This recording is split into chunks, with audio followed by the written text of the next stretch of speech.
Olá pessoal, bem-vindos a mais uma aula de ferramentas. Essa é a aula 6. A gente está trabalhando agora com o objeto math, que é um objeto que vai manipular, né, as caixinhas que a gente digita no formulário como objetos matemáticos. Isso é importante, porque se a gente lembrar, quando a gente declara um form, aquelas caixinhas de texto são todas texto, né, todos objetos string. Então, de uma modo, a gente vai precisar que o JavaScript, como linguagem de programação, nos auxilie a mudar o conteúdo dessas caixinhas de texto em conteúdos matemáticos. Eu preciso somar o que foi dito em duas caixinhas do texto e dar um resultado nessa caixinha. Para isso vem o objeto math. Math vem da palavra em inglês mathematics, né? Que vem da palavra em inglês matemática. Declaramos ali entre a linha 6 e a linha 33 uma área de código JavaScript. Você sabe disso, professor? Eu sou muito inteligente? Não.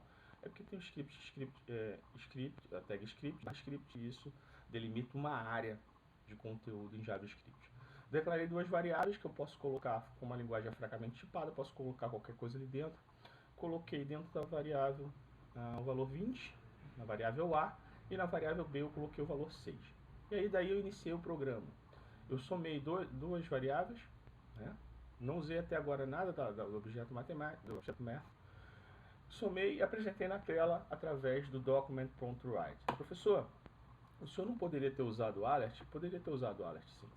Mas às vezes a gente quer escrever no navegador e a gente usa uma função chamada de document.write, que a gente vai ver daqui adiante, daqui a pouquinho, né? Que é um objeto que representa o próprio navegador que a gente está trabalhando. Esse objeto document.write, ele escreve na tela do navegador, tá? Então eu vou ter lá a palavra soma, peguei A mais B. A subtração vai ser A menos B. A multiplicação vai ser A asterisco B. Tá aqui. A divisão A sobre B. E o resto da divisão de A por B vai ser A percentual B, ou A módulo B. Tá? O nome dessa função correta é a função módulo.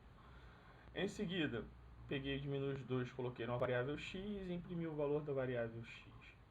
Fiz x é igual a x mais 20, x é igual a x mais 20, como a gente faz em Java. Adicionei o valor da variável x e mostrei na tela. Diminuí, né, fiz contar 20 unidades dessa variável x aqui na linha 18 e imprimi na tela. Isso aqui tudo você já viu na linguagem Java, é parecido, né?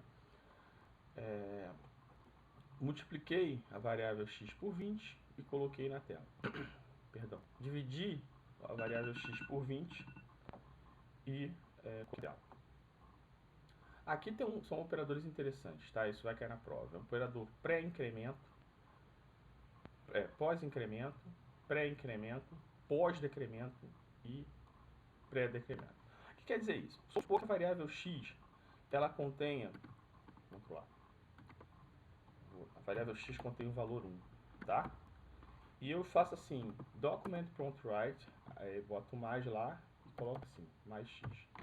Quando eu faço isso, eu estou fazendo um pré-incremento. E aí, quando eu faço document.write, e aí boto um mais x, como está aqui, né? O que vai ser impresso na tela, é o valor 2, tá? O que vai ser impresso na tela é o valor 2, porque x tem 1. Então o que ele vai fazer? Ele vai somar primeiro e depois ele vai exibir o valor de x. Professor, mas se fosse o contrário, se fosse aqui, ó, um pós-incremento. Se fosse um pós-incremento, a coisa muda, meu jovem, meu pequeno gafanhoto. Vai ser o seguinte, pós-incremento.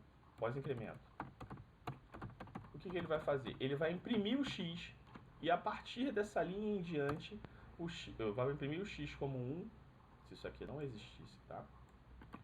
E a partir dessa linha em diante, o x vale 2. A partir daqui para cá, o x vale 2. Tudo bem?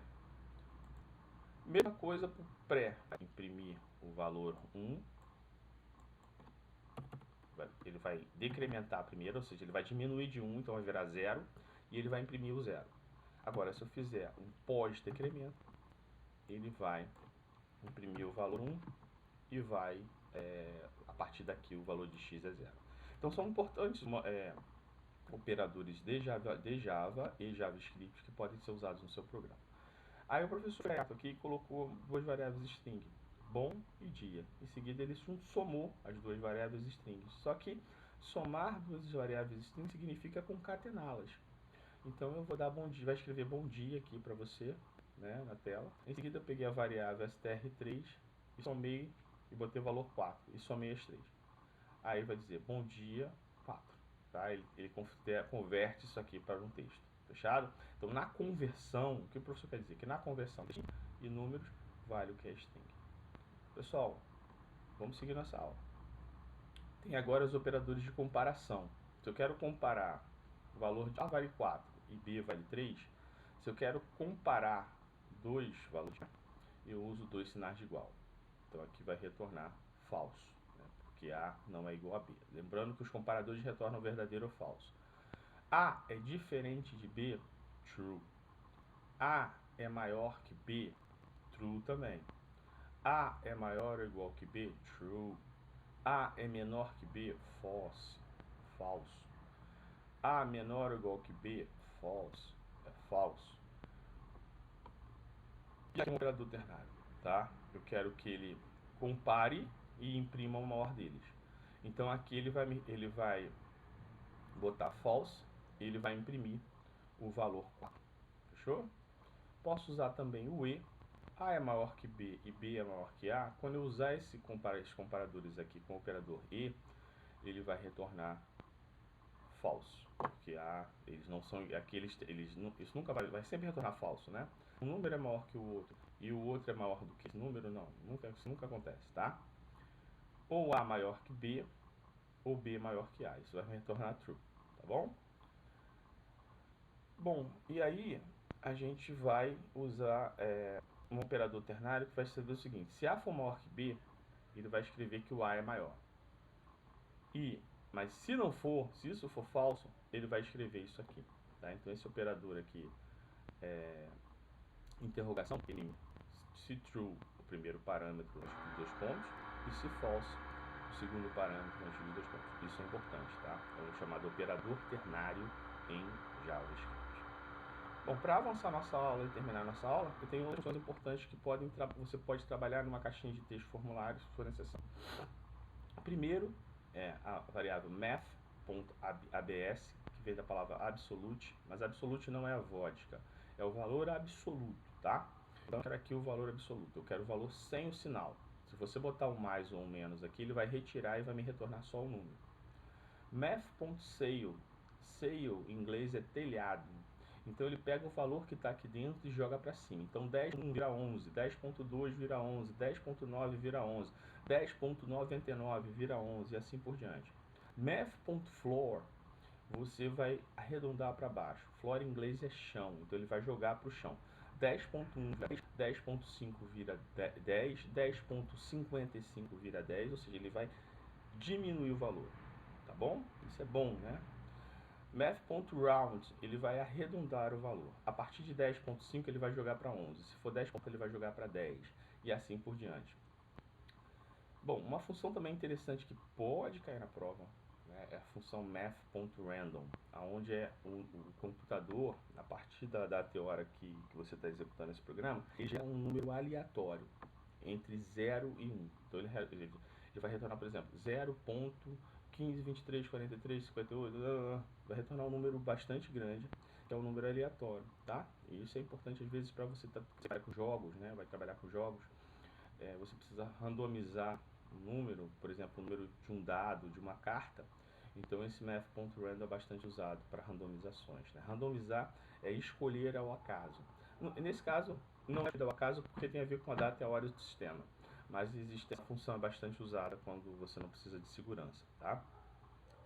Bom, vamos encerrando a nossa aula com a função math.sqrt e entre parênteses o valor da raiz, né? Porque sqrt me dá a square root, ou a raiz quadrada de 4.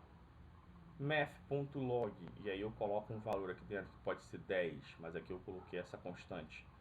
Ela vai me retornar o logaritmo do valor que eu coloquei entre parênteses, aquele logaritmo que você aprendeu com a professora Rosemary. Você também pode calcular aqui, professor Anderson, né? Você pode calcular aqui usando a função math.log. E por fim, a constante π também está prevista dentro do JavaScript. Isso basta você usar math.py, sempre com PI maiúsculo. Lembrando, todas essas funções aqui, pessoal, elas têm que respeitar as maiúsculas e a minúscula. Por quê? Porque a gente viu que a linguagem JavaScript na aula passada é uma linguagem case sensitive. Então, como é a linguagem case sensitive, ela vai diferenciar maiúscula de minúscula. Então, tem que ser igualzinho a que está aqui. O M tem que ser maiúsculo. Aqui, todas as letras têm que ser minúsculas. Assim por diante, tá? Por exemplo, aqui, né, todas as letras têm que ser minúscula, com exceção do O. Não pode esquecer, fechado? Ao contrário do HTML, a linguagem JavaScript é uma linguagem case sensitive. Como a linguagem JavaScript para vocês, estou cansativo, a gente se vê para o próximo professor sala de aula, no meio professor de sala de aula. Essa é a aula de ferramentas da Web 2 do Instituto Superior de Educação do Rio de Janeiro. Forte abraço, te vejo na próxima.